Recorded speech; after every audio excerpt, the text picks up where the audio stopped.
एक मुहावरा, एक वाक्य तो आपने सोशल मीडिया पे वायरल होता देखा होगा। आपकी आंखें कहीं ना कहीं उस वाक्य के ऊपर टिकटिकी लगाकर देखने लग गई होंगी। मैं उस वाक्य की बात कर रहा हूं। आप समझ जाएंगे कि सत्य को परेशान किया जा सकता है, पराजित नहीं किया जा सकता। ये वाक्य आपको पता है।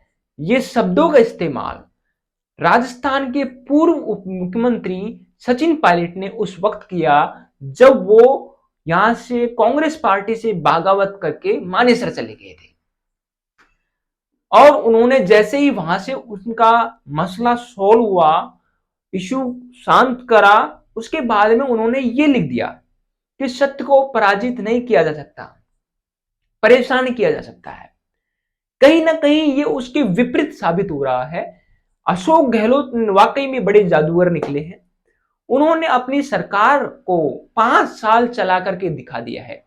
उन्होंने जब सचिन पायलट बागावत करके मानेसर गए थे, उसी वक्त सचिन पायलट को चेतावनी दे दी थी कि पायलट चाहे कुछ भी कर ले, मैं सरकार पूरी 5 साल करूंगा, चलाऊंगा। और हुआ कुछ ऐसे ही।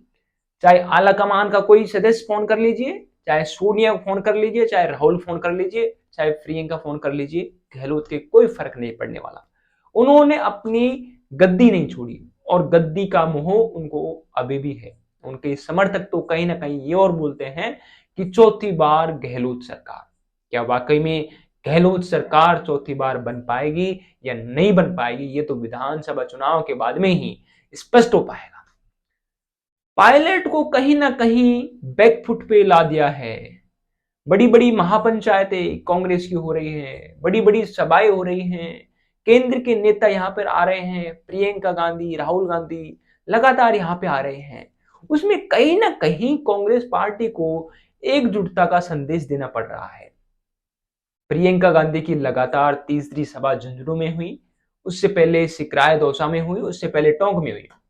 तो कहीं ना कहीं प्रियंका गांधी ये संदेश लगता है कि कार्यकर्ताओं को पहले ही पहुंचा देती हैं कि जब मैं राजस्थान की तरफ कदम बढ़ाऊं तो कार्यकर्ता कदम से कदम मिलाकर चलने चाहिए, चाहे वो पायलट हो, चाहे वो गहलोत हो।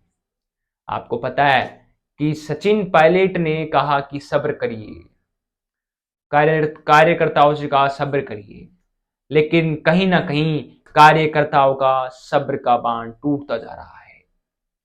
कार्यकर्ताओं ने बगावत की जब सचिन पायलट का डिप्टी सीएम से पद से उनका इस्तीफा लिया गया और प्रदेश अध्यक्ष के पद से भी लिया गया। जब सारे पावर गहलोत ने अपने पास कर ली, उनको कुछ नहीं दिया। उस टाइम पे उनके साथ उनके कार्यकर्ता, उनके समर्थक जुड़ करके समर्थकों ने भी साथ साथ में इस्तीफे दे दिए।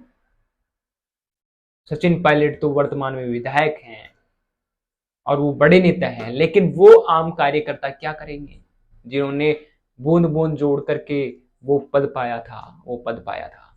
लेकिन क्या करें, वक्त के साथ सब बदल जाते हैं। गहलोत के पास तो कार्यकर्ताओं की कमी नहीं थी। गहलोत ने संगठन में पूरा फेर बदल कर दिया, जिला अध्यक्ष से लेकर मंडल में सब अपने आदमी बैठा दिए।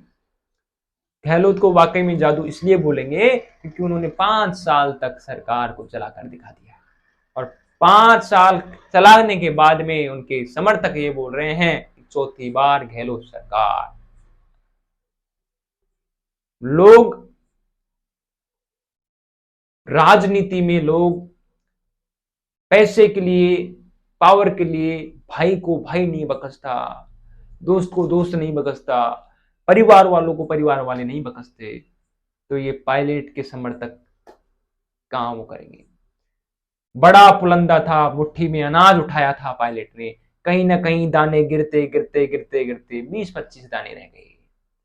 क्या करे बेचारा, 20-25 पे आकर अटक गया। अशोक गहलोत मुख्यमंत्री और उनके पास कारवा चलता है, पूरा प्रशासन, गृह मंत्री सब वो। तो उनके आगे सचिन पायलट परास्त हो गए।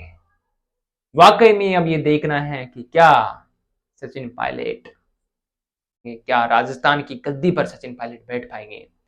ये सवाल का जवाब अभी तक मिला नहीं। समर्थक इंतजार कर रहे हैं